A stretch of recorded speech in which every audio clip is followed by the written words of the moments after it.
Então, pessoal, tá aparecendo para vocês aí? Sim. Tá sim. Beleza, ótimo, obrigado. Então, dando sequência na nossa disciplina, a gente vai ver hoje essa parte de estrutura do sólido cristalino, né, conceitos fundamentais, o que é uma rede de sistema cristalino, simetria e outros cálculos aí. Então, algumas definições, né, vocês vão ver, falar muito assim em artigos, né, o que é um cristalino, né, cristalino é um material no qual os átomos estão posicionados no arranjo periódico, né, materiais que não se cristalizam, né, eles são chamados de não cristalinos ou amorfos, né, então o que é um material cristalino? Estrutura cristalina é a maneira com que as moléculas, né, ou os átomos estão arranjados no espaço. Aqui, esse arranjo a gente está considerando os átomos como esferas, né. Rede cristalina é um arranjo tridimensional, né, de pontos, que coincide com as posições dos átomos. E a célula unitária é a menor célula aqui, né, que ela se repete ao longo do cristal, né, um cristal perfeito. Então, é a menor quantidade no qual você consegue transladar ela e representar o cristal. É a unidade básica do cristalino, da estrutura cristalina.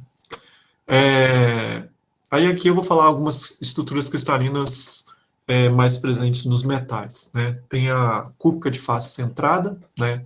Que ela é um cubo, e tem essa face aqui ao centro, tá joia? Ela é uma rede que aparece no cobre, no alumínio, na prata e no ouro, né? A relação entre o comprimento da aresta do cubo, né, e o raio atômico é dada por essa expressão. Isso aqui você faz facilmente, né? Acho que tem até um exercício que é para fazer isso. Então, ele quer uma relação entre essa aresta aqui, A, certo? E o raio desse cara aqui, R. Você pode trazer até aqui, você tem 4 R's, né? Aqui a aresta de novo, e você obtém a relação entre A e R. O fator de empacotamento é um dos maiores fatores de empacotamento, né? Esse fator de empacotamento, você divide o volume dos átomos, né, em uma célula unitária pelo volume da célula unitária. Ele tem um fator de empacotamento de 0,74, né, que é o máximo de empacotamento com esferas de mesmo diâmetro. E aí, eu peguei um exemplo, né? Então, calcule o volume, né, de uma célula unitária cúbica de face centrada em função do raio, né? Então, na célula cúbica de face centrada, como eu tinha falado, aqui nós temos a aresta, certo? E aqui são 4 vezes o raio. Dessa relação aqui, né, nós tiramos já a relação entre a aresta e o raio. Se nós elevarmos, como é um cubo, se elevarmos essa aresta ao cubo, né, nós obtemos que o volume, né, do cristal, ele é dado por essa expressão aqui, tá joia? É um exemplo do livro, eu só copiei porque no exercício que eu passei para vocês, precisa desse volume do cristal. A outra informação é o fator de empacotamento, né? Então, é o volume da célula unitária, né, dividido pelo volume total, desculpa, o volume de átomos em uma célula unitária, dividido pelo volume total da célula unitária. Se nós observarmos aqui nessa figura, nessa face aqui, nós temos 1/4, né, do átomo, então com mais 1/4 em cada extremidade, nós teremos um átomo aqui nessas extremidades. Aqui no outro extremo também temos um átomo, então são 2 átomos, e no centro, né, nós temos mais 2 átomos. Então, no total, essa célula unitária ela tem 4 átomos. Então, se nós fizermos 4 átomos vezes o volume da esfera, nós teremos 16 terços de πr ao cubo. O volume da célula unitária é dada por essa expressão, né? Então, se nós dividirmos esse volume da célula unitária pelo volume esse volume E aqui, desculpa, o volume de átomos em uma célula unitária, dividido pelo volume do cristal, da célula, né, nós vamos obter o 0,74. E o... Não, aí, tá, depois eu vou falar de outro exemplo. Outro empacotamento comum em metais é o cúbico de corpo centrado, né, do inglês é BCC. O primeiro, do inglês, ele é o FCC. Então, no BCC, ele é comum em metais como cromo, ferro, tungstênio e outros, né? A aresta aqui, né? Você obtém ela como sendo 4R sobre raiz de 3, né? O fator de empacotamento, se você calcular, é 0,68. Outra estrutura cristalina é a hexagonal compacta, né? A célula unitária é um hexágono, né, de altura H. E ele é comum, né, no cádmio, magnésio, titânio, zinco e outros. Também pode ocorrer a situação de polimorfismo, né, é mais comum, né, a ocorrência de mais de uma estrutura cristalina no metal, e alotropia, né, sólidos alimentares como polimorfismo. A estrutura cristalina que prevalece depende, né, da temperatura e da pressão. Por exemplo, se você pegar agora um semicondutor, por exemplo, o dióxido de titânio, o TiO2, né, se você preparar ele a temperaturas, né, ele tem três fases, né, três estruturas cristalinas. Ele tem uma estrutura de anatase,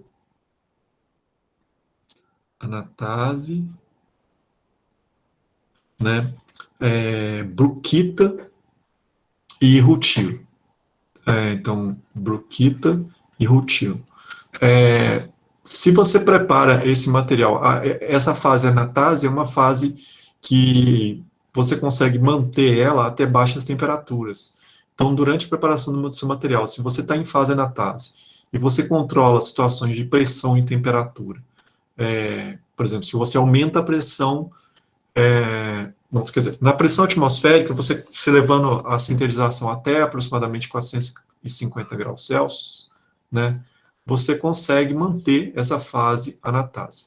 Se você precisar fazer um tratamento térmico em maiores temperaturas, você vai ter que colocar essa amostra sob pressão.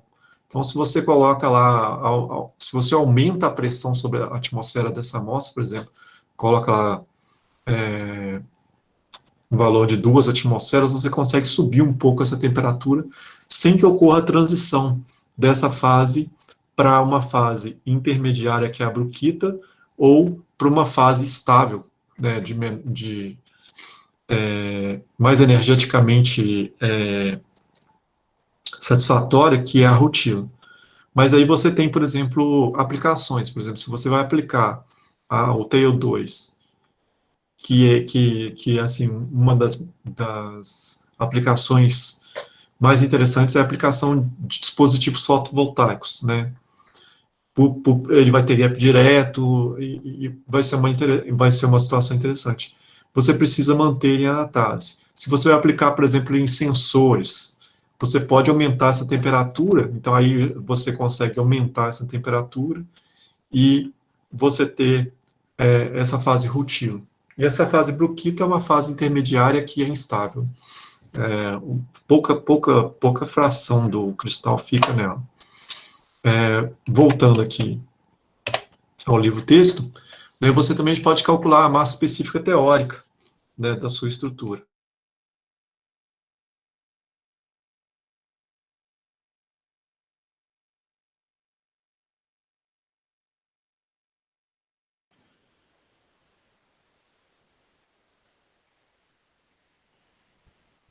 Parou só pra mim, não, né?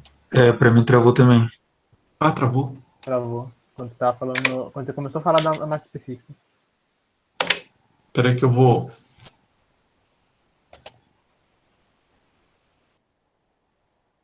desligar a câmera. Aqui no Unifei deve estar ruim. Vocês estão vendo uma tela preta. Não, a sua voz ela parou de sair. Ah, joia. Vocês lembram mais ou menos onde é que eu parei? Não, antes de você começar a falar da massa. Você falou que dava para calcular a massa específica teórica do material, aí parou de vez. Ah, aqui. Então eu parei aqui mesmo. Uhum, parou aí mesmo. Não foi Beleza, muito- obrigado antes. muito longe, Deixa não. eu só esperar um pouquinho, ver se o João Carlos volta. Acho que ele caiu também.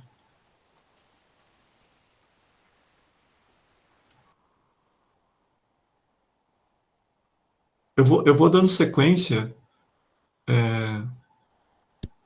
Depois ele assiste a gravação.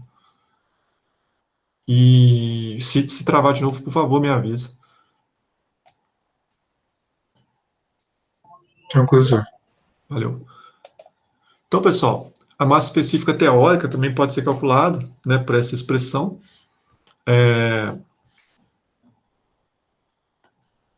Em que esse N aqui é o número de átomos ou moléculas, né, na célula unitária. Esse A é o peso atômico, né, a massa atômica. Aqui é o volume da célula unitária, certo? E Na é o número de Avogadro. E aí eu peguei um exemplo que, como eu passei o exercício para vocês, esse exemplo aqui é cobre, né? Eu acho que de vocês lá, eu não sei para que é. Então, o cobre possui um raio atômico de 0,128 nanômetros, tá? E uma estrutura cúbica de face centrada. O peso atômico do cobre é 63,5 gramas por mol, né? E aí a gente precisa calcular a massa específica teórica, né? E comparar a resposta com a massa específica medida experimentalmente. Então, calculando a massa específica teórica, a gente tem que o número de átomos lá na cúbica de face centrada são 4 átomos, como a gente verificou, né, por célula unitária. O peso atômico é 63,5 gramas por mol. O volume, a gente já calculou, é 16 raiz quadrada do raio ao cubo, né, a gente substituiu aqui, e o número de Avogadro. A gente fazendo essas contas aqui, que são bem simples, e obtém uma densidade, né, uma massa específica teórica de 8,89 gramas por centímetro cúbico. E na literatura, né, o livro-texto traz, é bem próximo disso, né, 8,94 gramas por centímetro cúbico experimental. Aqui a ideia de sistemas cristalinos, né? Então, os parâmetros de redes cristalinas de uma estrutura cristalina, eles podem ser descritos pelas arestas, né? As 3 arestas, e esses 3 ângulos aqui, né? E você variando esses ângulos e essas arestas, você tem diferentes combinações, né? E aí elas estão listadas lá no livro texto, né? E são combinações que você vai precisar consultar lá depois, quando você estiver escrevendo o seu trabalho, né? Se você fizer um raio-x, uma difração de raio-x, para comparar com o seu material e falar que tipo de configuração está o seu cristal, né? No caso, se você estiver trabalhando com metal. Isso não precisa ser gravado, né? Também existem informações interessantes, né? Pontos, né? Direções e planos cristalinos. Tem materiais que, dependendo da direção cristalográfica ou do plano que você estiver trabalhando, ele muda suas propriedades, né? Então, se você tiver, por exemplo, numa certa direção, o material é condutor, numa outra direção, ele já deixa de ser condutor. Então, é interessante conhecer essa notação, né, de pontos, direções e planos cristalográficos, tanto para análise de DRX, como também para outras características físicas, né. Então, são convenções, né, e aí existem 3 índices que são empregados para designar a localização dos pontos e direções e planos, né. A base para determinação desses valores dos índices é a célula unitária, que consiste em 3 eixos, né, como está representado aqui, né, na direção X, na direção Y e na direção Z, como representado aqui. Então, esses pontos, eles são funções, né, dessas direções. A posição de qualquer ponto localizado no interior de uma célula unitária pode ser especificada em termos das suas componentes, né, na forma de múltiplos fracionários do comprimento das arestas das células unitárias. Então, as direções cristalográficas, né? Uma direção cristalográfica é definida como um vetor, né, ou uma linha entre dois pontos. Então, etapas para a determinação dessa direção cristalográfica, né, é um vetor de comprimento convenientemente posicionado, de maneira que ele passe através da origem do sistema de coordenadas. O vetor pode ser transladado, né? Então, por exemplo, se eu tiver um vetor negativo, aqui eu posso transladar e colocar ele aqui dentro. Por exemplo, eu posso ter um vetor desse jeito aqui, ó, né? Com a setinha para dentro aqui, tá certo? Então, ele vai ganhar um sinal negativo, né, que eu vou mostrar para vocês como que eu represento esse negativo. Esses números que eu obtenho aqui, eu posso multiplicar ou dividir de tal forma que eles fiquem com os menores números inteiros possíveis, certo? Também vou passar um exemplo para vocês. E eles são representados dessa forma aqui, né, para indicar que são vetores, entre colchetes. Então, representando x, y, z. Então, por exemplo, igual a esse que eu desenhei aqui, esse vetor, ele é um vetor que está em 0, né, em x, certo? 0 em y, não, desculpa, 1 e menos 1 em y, então menos 1, eu vou colocar uma barra em cima aqui para significar que é negativo, e 0 em z. Esse é o vetor que eu desenhei. Aí tem outros exemplos, por exemplo, quando eu estou em 1 em x, na direção 1, 1, 1, né, eu estou aqui nessa extremidade, né, 1 em x, 1 em y e 1 em z.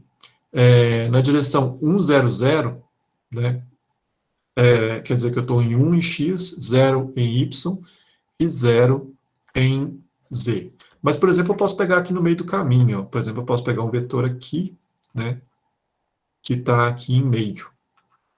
Então, quer dizer que eu vou estar em 1 em x, certo? Meio em y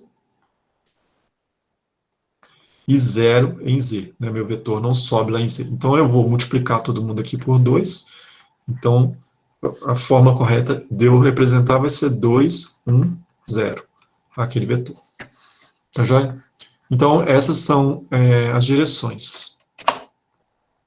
Além das direções, eu tenho os planos cristalográficos, né? E aí, os planos cristalográficos eu represento, não agora com parênteses, tá certo? Para indicar que são os planos, eles são aqui, eles são especificados pelos índices de Miller, né, HKL. Então, eu posso representar aqui os planos. Por exemplo, esse plano aqui que eu estou em 0, quer dizer, em 0, 0, 1, né? Quer dizer, eu estou em 0 em x, 0 em y e 1 em z, tá certo? Esse plano aqui, ó, que eu estou saindo de 0, né? Então, ele está em 1 em x, 1 em y, e ele não toca o z, então ele está em 0 em z. E aqui eu tenho outro plano que é 1, 1, 1. Então, ele toca o z, ele toca o y, e ele toca o x. Então, Professor, pode rapidinho, falar. não sei se você vai explicar depois, mas esses números que você falou é em relação ao plano, não tem nada a ver com o HKL não, né? Eles são o HKL, né? É Os o índices. HKL. Eles são HKL. Certo, então o H representa o X, KY e LZ, seria isso? Isso, correto. Beleza. Então, aqui tem a determinação desses índices de forma mais explicada, tá certo? Então, encontra as interseções sobre os eixos. Aqui, eu usei a notação do outro livro, acho que eu usei do Callister. Aqui é o XYZ, tá? XYZ. o A1, A2 e A3. Então, eu tenho que encontrar as interseções. Então, por exemplo, na direção X, eu estou aqui intercedendo em 3, certo? Então, 3, A1. Na direção Y, eu estou em 2, então 2, A2. E na direção Z, eu estou em 2, A3. Tá certo? E aí eu tenho que tomar o inverso desses índices, né, e reduzi-los a 3 números inteiros. Então, os índices serão 1/3, meio e meio. Tá certo? E aí, sem vírgula aqui, tá? Eu fiz essa vírgula aqui, não tem vírgula. Então, ainda não tomei os índices, não tem problema. Então, eu vou tirar um MMC aqui, vai dar 6, né? Então, aqui será 6 por 3 vai dar 2, 6 por 2 dá 3, e 6 por 2 dá 3. Então, os índices HKL, por exemplo, para esse plano aqui, seria 2, 3, 3. Tranquilo? Então, isso seria basicamente você pegar e... É como se fosse a primeira parte de cima, como se fosse o vetor normal do plano, certo? Uhum. Tem alguma... Vai ser sempre um plano ou pode ser, ou essa superficial também pode ser alguma coisa mais curvada?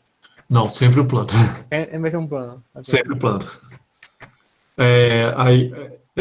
Sempre direção cristalina, né, o outro, e esse o plano cristalográfico. Aí esses planos vão servir, por exemplo, quando você fizer difração de raio-x, eles serão os planos, né, que o seu raio-x vai enxergar, né? Você, por exemplo, o feixe ele vai passar, quer dizer, parte vai ser refletida por um plano e parte refletida por um segundo plano. Então você consegue identificar os planos cristalográficos. Ok, aí então essa representação embaixo seria mais uma questão de notação em cima disso, isso, né? Uhum. Ok. E sempre será plano. Okay. As densidades lineares e planares, né? A equivalência direcional está relacionada com a densidade linear, né? Para o material específico, as direções equivalentes possuem densidades lineares idênticas, tá certo? Os parâmetros correspondentes para planos cristalográficos, a densidade planar. Então, por exemplo, se eu estou num... Deixa eu pegar um cristal aqui, não sei se eu tenho a figura de um cristal. Espera aí que eu vou sair da apresentação para entrar numa figura de um cristal. Esse aqui tá meio... aqui, ó. Não, vou pegar um cristal mais...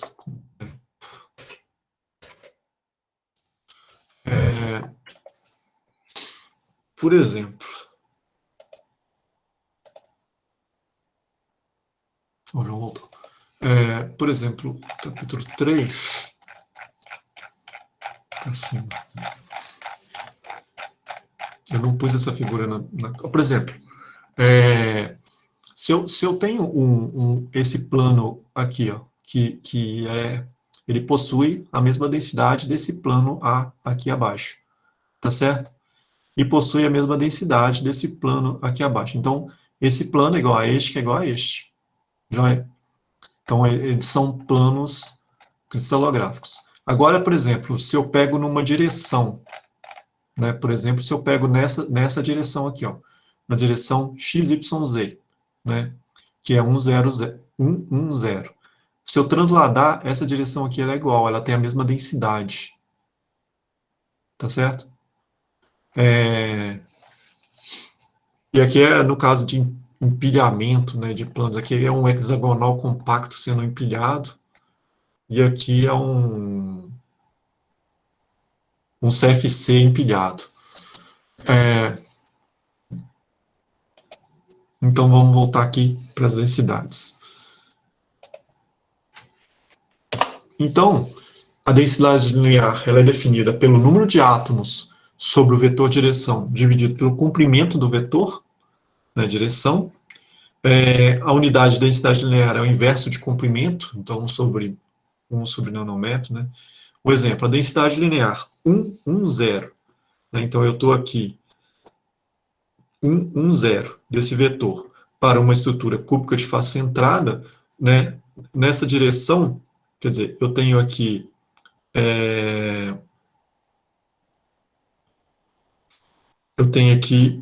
dois átomos, tá? Porque eu tenho meio raio aqui, com meio raio, e aqui eu tenho o diâmetro inteiro de um átomo. Então, eu tenho dois átomos dividido por 4R. Então, isso vai dar 1 sobre 2R. Tranquilo? Aqui, de forma análoga, a gente pode calcular a densidade planar, né, para um CFC. Deixa eu pegar a caneta aqui. Então, vai ser o número de átomos, né, do plano, dividido pela área do plano. Então, eu olhando aqui na superfície do CFC, né, no cristal, eu pego essa superfície do CFC aqui. Não, desculpa, esse plano aqui, ó, tá, que está aqui ao longo da diagonal. Então, aqui dentro, né, eu tenho dois átomos, né, dividido pela área desse plano, que vai ser 8R² vezes raiz de 2. Isso aqui vai dar a densidade planar. O plano e a linha vai estar sempre dentro da célula unitária, certo? Mas aí, por exemplo, eu vou ter outra célula unitária aqui, então eu vou ter outro plano que é exatamente igual a esse. Tem a mesma densidade.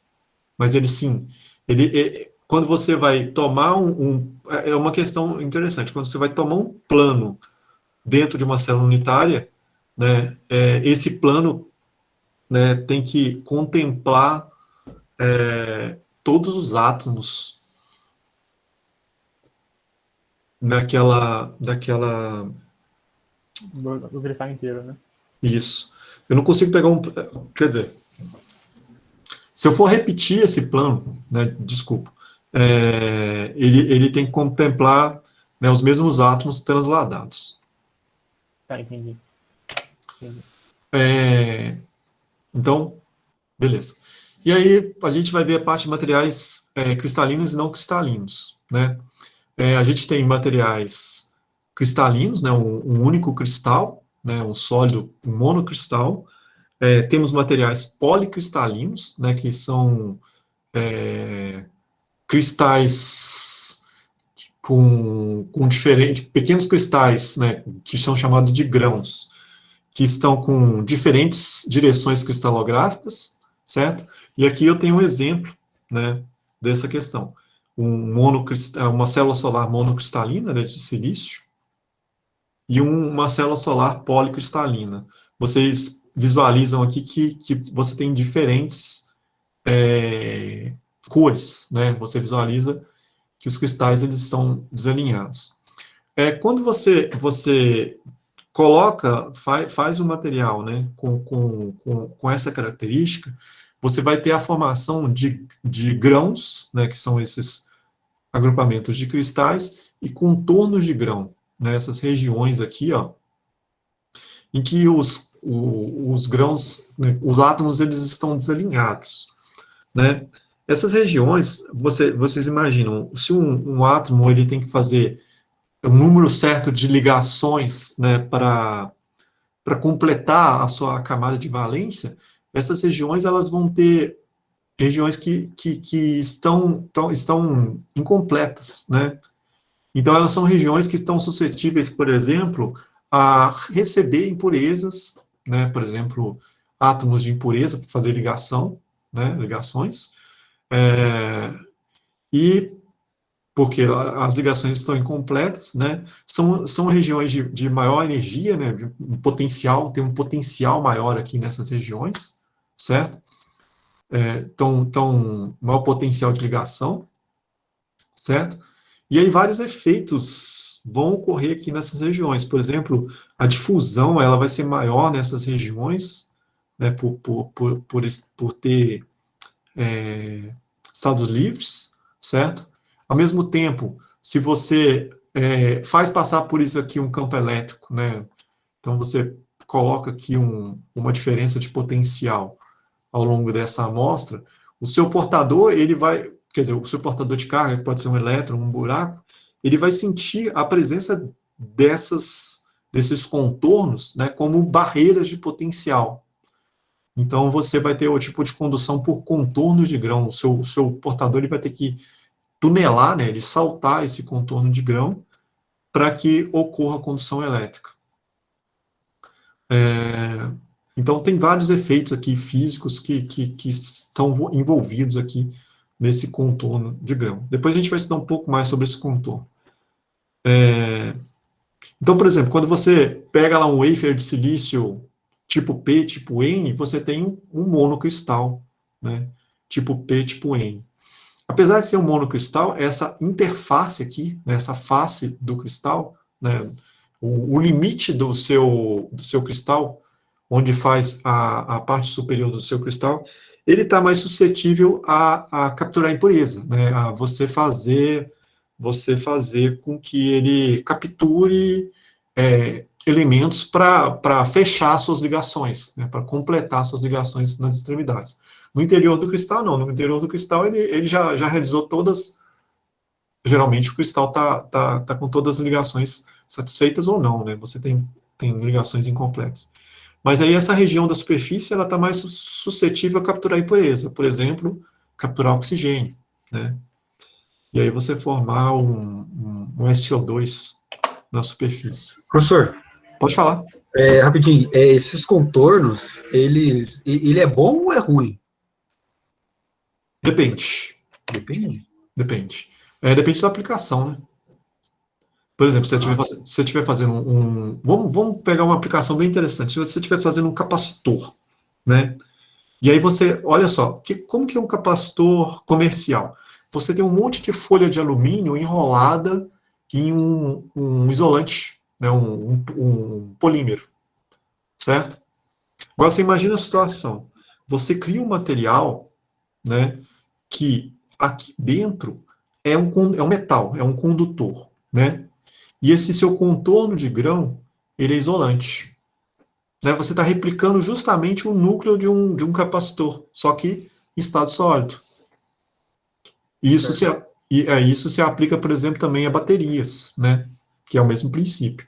Então, se você tiver uma aplicação para baterias, né? Você quer construir uma bateria, ou quer construir um núcleo de capacitor, ótimo. Se você quer construir, por exemplo, um núcleo de transformador, excelente. Mas, por exemplo, se você quer aqui nesse caso aqui, construir uma célula fotovoltaica, né, no qual você, quando joga um fóton aqui, né, você tem aqui uma junção, né, PN, né, aqui está a junção, né, aqui a região de difusão, né, no qual os seus buracos eles vão vindo na direção P e os seus elétrons vão vir na direção N, e aí vão formar como se fosse uma barreira aqui, né? Então, quando você joga um fóton aqui, né, nessa região aqui, você faz uma separação, forma um par elétron-buraco, e esse par elétron-buraco, é mais complicado ele se recombinar aqui do que ele se recombinar, por exemplo, numa carga, certo? Existe recombinação interna aqui na junção, né, que é chamado de resistência paralela, mas ela é muito grande, então a carga é menor, então o par elétron-buraco ele prefere se recombinar pela carga. Né? Mas imagina que esse cristal, isso aqui eu estou pensando num cristal, num semicondutor monocristal, como uma junção PN. Mas imagina agora que quando você joga o fóton aqui, há a formação do paraelétron-buraco, mas esse paraelétron-buraco, além dele encontrar a resistência da carga, ele vai encontrar no meio do caminho essas imperfeições, né, essas barreiras de potencial. E aí, essa faz com que essa célula aqui seja menos eficiente que essa. porém essa é mais barata do que essa. Certo, entendi. Então, para você fazer um monocristal também é mais caro. Depois a gente... Daria para também para aumentar a eficiência? Tipo, se fosse com uma impureza isolante entre o PN, entre a junção? Não, isso aqui já é bem eficiente. Como que você melhora isso? Você faz tratamento térmico, você faz N tratamentos, né, tipo de dopagem que você faz aqui, que essas barreiras elas ficam baixas, né? Então, esse efeito é minimizado, sim, tanto é que você tem melhora da eficiência, né? Aí outros problemas aparecem, por exemplo, esse contato elétrico, ele é problemático, é um dos problemas desse tipo de célula. Então, pode se melhorar. Uma das formas de se melhorar é tratamento térmico. A gente vai ver um pouquinho sobre tratamento térmico para frente. Então, as propriedades físicas dos monocristais de algumas substâncias dependem da direção cristalográfica, né, na qual as medições são feitas. Né? Por exemplo, quando você vai crescer um cristal também depende dessa direção cristalográfica. Né? Um cristal ele cresce mais facilmente numa direção do que na outra. Quando você vai pegar esse cristal também e por algum motivo você quer corroer esse cristal, né, você quer arrancar átomos desse cristal, você tem uma direção cristalográfica também que é mais interessante. Então, e muda, né? Por exemplo, o módulo da elasticidade, a condutividade elétrica, o índice de refração muda de direção para direção. Essa direcionalidade é chamada anisotropia, está associada à variação do espaçamento atômico ou iônico em função da direção cristalográfica. As substâncias nas quais as propriedades medidas não dependem da direção são isotrópicas, né? Substâncias isotrópicas. Aí a gente vai falar um pouquinho de difração de raio-x, vocês já devem ter visto difração de raio-x lá em Física 4, né? Então, se você tem aqui um feixe, né, feixes de raio-x, né, e esses feixes, eles atingem os planos cristalográficos, né? Então, para eu ter uma interferência totalmente construtiva, né, a distância que esse feixe 2 percorre a mais, né, nesse intervalo aqui, com relação a esse feixe que reflete no primeiro cristal, ele tem que ser da ordem de grandeza do comprimento de onda, né? Então eu tenho uma interferência totalmente construtiva, né? A distância entre esses planos cristalinos são obtidas através do espaçamento interplanar, que estão relacionados com os índices de Miller, tá? Que a gente vai ver aqui no próximo slide. Então, isso foi o que eu falei, essa distância SQ, QT, ela tem que ser da ordem, né, do comprimento de onda, né, mas eu posso calcular essa distância SQ, QT, como sendo a distância interplanar vezes o seno, né, do ângulo aqui de incidência, e, novamente, para o outro lado, a mesma coisa. Então, isso é 2 vezes a distância interplanar vezes o seno do ângulo. Isso é conhecido como lei de Bragg, como vocês devem conhecer, e essa distância interplanar é obtida por essa relação aqui para um cristal de simetria cúbica, tá certo? Então, cúbica de face centrada, cúbica simples, cúbica de corpo centrado, você pode obter por essa relação. Para outras simetrias, você tem outras relações que vocês podem consultar. Átomos situados, mas aí existem problemas, né? Por quê? Você tem átomos situados em outras posições, eles atuam como centro de dispersão adicional, né? E aí essa dispersão adicional, ela pode produzir, quer dizer, fase, né, interferência máxima em ângulos que não estavam previstos, né? E destruição da interferência em ângulos que ali era para ter interferência. Então, o resultado é a ausência de alguns feixes, né, difratados, que, de acordo com a lei de Bragg, deveriam estar presentes. Exemplo, para uma estrutura cúbica de corpo centrado, né, a soma dos índices de Miller HKL deve ser par, né, para você ter aquela interferência máxima. E, se caso for ímpar, né, essa soma, você tem destrutiva máxima. E para a estrutura cúbica de face centrada, HK e L devem ser todos pares ou ímpares. Né? Se for diferente, você tem destruição. Professor, Pode falar? rapidinho, na difração de raio-x, que tipo de resultado que ele me dá quando eu identifico de que as ondas me deram resultado destrutivo, né? Sim. E o que significa? Significa que não é um cristal? Não. Vamos entrar. O resultado é esse aqui. Ó. Ah, sim. Aqui do lado de cá, eu tenho como que é um difratômetro de raio-x. Né? Acho que vocês devem fazer experimental avançada, tem um didático ali. Mas o difratômetro de raio-x profissional, você tem esse alvo aqui, no qual você coloca um pouco de pó da sua amostra aqui, né, alguns cristais da sua amostra aqui. Então, você tem aqui uma fonte de raio-x, tá certo? Talvez cobre, cobalto. Então, está incidindo o raio-x aqui, né? E esse sensor, tanto esse sensor quanto esse detector, eles ficam variando o ângulo, né? Eles variam do ângulo de 2θ, né?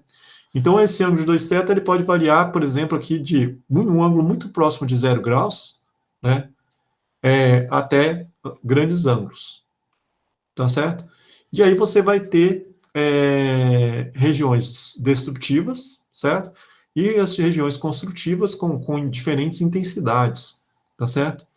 Então, você consegue localizar, né, planos cristalográficos aqui, tá certo? E identificando planos com relação aos ângulos, né, você vai ter um catálogo no qual você vai conseguir identificar qual material você está trabalhando e qual a estrutura cristalina que você está identificando. Então, o resultado que você tem é esse difratograma aqui que está aqui embaixo, né, um exemplo de difratograma. E aí, com esse difratograma, geralmente você usa um software, ou se você conhece a amostra, você vai buscar na literatura, por exemplo, eu peguei lá um monocristal de silício, né? Coloquei lá esse monocristal de silício. Em cima desse monocristal de silício eu cresci um SO2.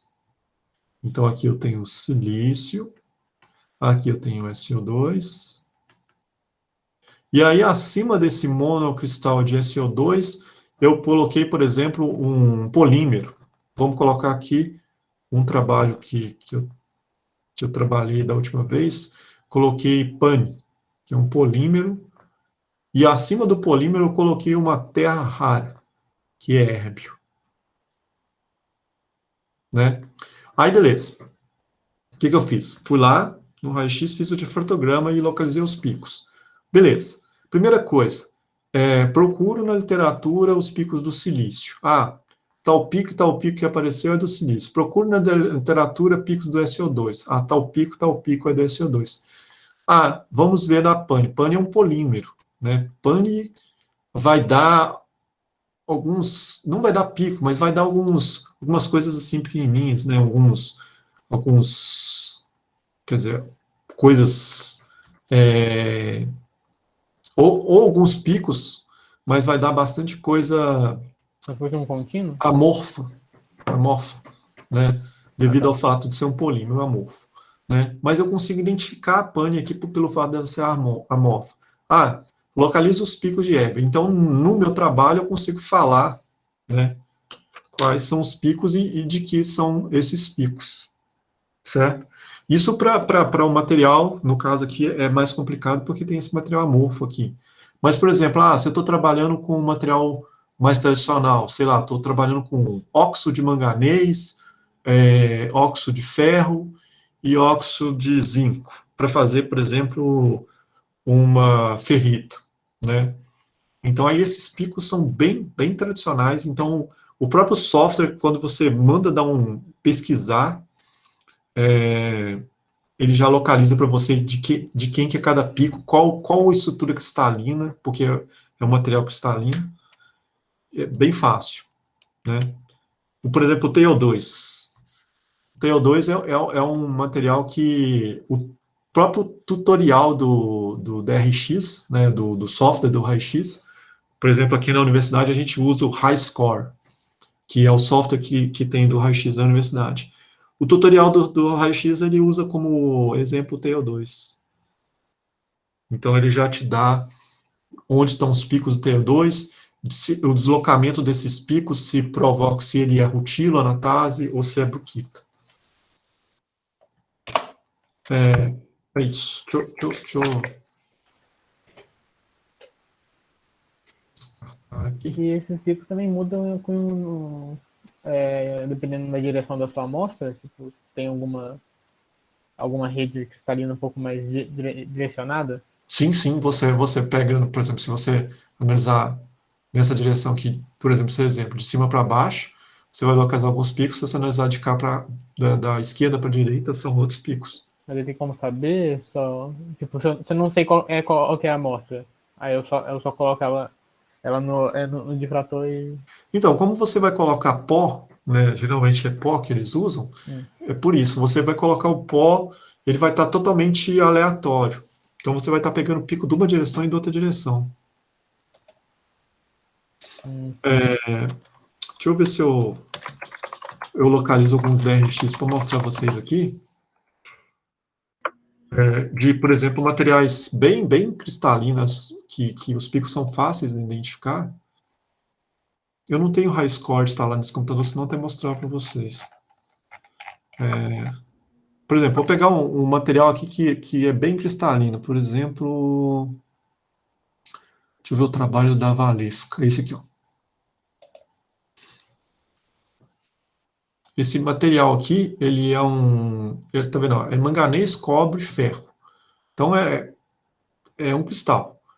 Deixa eu ver se está a figura aqui. Aqui a estrutura dele, né?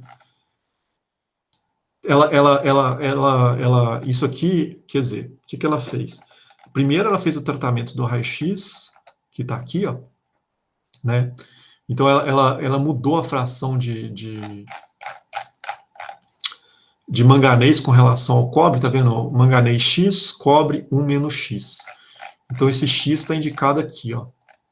X igual de 40 a 50. Na verdade, ela fez de X igual a 0 até 99. Mas aí, essas amostras, você faz um monte de amostras, e aí você pega só as melhores. Essa região aqui, ela conseguiu a estrutura que é a...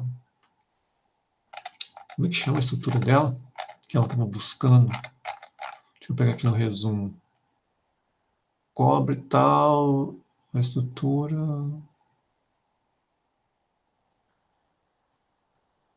Deixa eu ver. Nossa, eu sabia, eu esqueci. Deixa eu dar um Ctrl F aqui. Spinelli, tá aqui, ó, Spinelli. Ela tá buscando a estrutura Spinelli. Por quê? Essa estrutura Spinel, ela tem uma estrutura que vai promover essa cerâmica, vai promover ela como uma ferrita, né? Ela vai entrar numa classe especial de cerâmicas, que são as ferritas, e tem propriedades magnéticas e propriedades elétricas. Então, esse conjunto de amostras aqui que deu estrutura Spinelli. Então, você vê que ela identifica os picos, ó, a direção 11, 220, 311, 222, 4... Aí ela pegou essas direções, tá vendo aqui, que ela fala, os índices, e ela aplicou num software que é online, e ela obteve essa estrutura cristalina, né? Como que é a estrutura desse material. Aqui nós usamos esse modelo aqui para calcular o tamanho do cristalito. E aí nós modelamos essa amostra dela, do comportamento elétrico, através do modelo do contorno de cristalito, né? Então, isso aqui é feito no ORIGIN, e essa inclinação dessa região linear aqui, ela vai dar para a gente a barreira de potencial do contorno do cristalito. E aí, aqui são as magnetizações, aqui é a propriedade magnética da amostra. Ela deu curva de esterese, né? Ela deu propriedade magnética. E aqui, ó, aqui ela está falando, ó, estão fazendo um ajuste na tabela 2, né, da condução elétrica para todas as amostras. Temos que a barreira, né, que os portadores têm que atravessar nos cristalitos, né, elas têm que ser menores que esse LD, que é o comprimento de Debye. E aí, quer dizer, de acordo com o modelo dela, o modelo foi satisfeito, né, com essas tabelas aqui. Tem o comprimento de Debye em algum lugar aqui, né?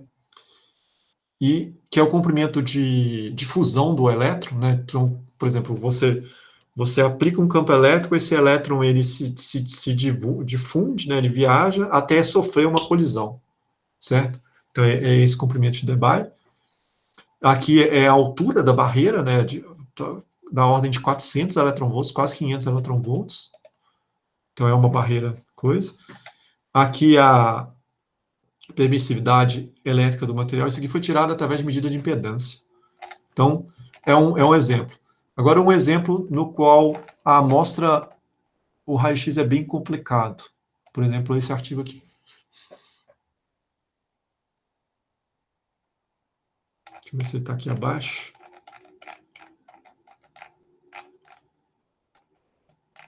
Cadê? Aqui, ó. Esse é o raio-x que eu estava falando com vocês. Ó. Então, nós temos silício mesoporoso, pane e érbio em diferentes frações. Então, por exemplo, nessa amostra em azul, é o silício com a pane, né? Essa amostra em verde é silício, pane e érbio. E na preta também, silício, pane e érbio com maior proporção. Então, você vê que ela não tem um pico bem definido, ela tem algumas curvaturas, por exemplo, essa curva aqui, ela é característica da pane. E esse pico aqui, eu acho. Então, é um pouco mais trabalhoso identificar isso aqui, já você, como é um material, pane é um material mais recente, você vai ter que pegar e, aqui, ó, o pico associado à pane que está aqui em 14.17, 14.40. Então, em 14.17 tem outro pico em 14.40. Você vai ter que pegar na literatura, né, referências que vão te dar o caminho para você falar o que são esses picos. Né? No outro caso, o software mesmo deu. Por exemplo, esse pico aqui em 28.75, ele foi comparado e observado também aqui na interface pane e silício mesoporoso. Então, esse pico de 61 graus aqui é um pico do érbio. Então, você vai ter que trabalhar pico a pico e entender o que é. Mas, e é isso. Perguntas, pessoal? Não, senhor. Tá, joia. O próximo capítulo que a gente vai ver vai ser o capítulo 4, né? Aí eu já dei uma lida nele. Esse aqui é a 10ª edição, mas eu não vejo os exercícios nesse livro. Capítulo 4, que a gente vai ver a questão de defeitos. A gente vai ver, inclusive, contorno de grão, né? E aí, eu peguei a ementa, né?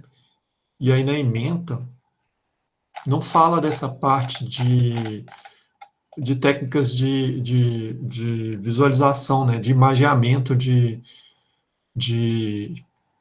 MEV, né? Que é tratado aqui em parte desse capítulo 4. Isso.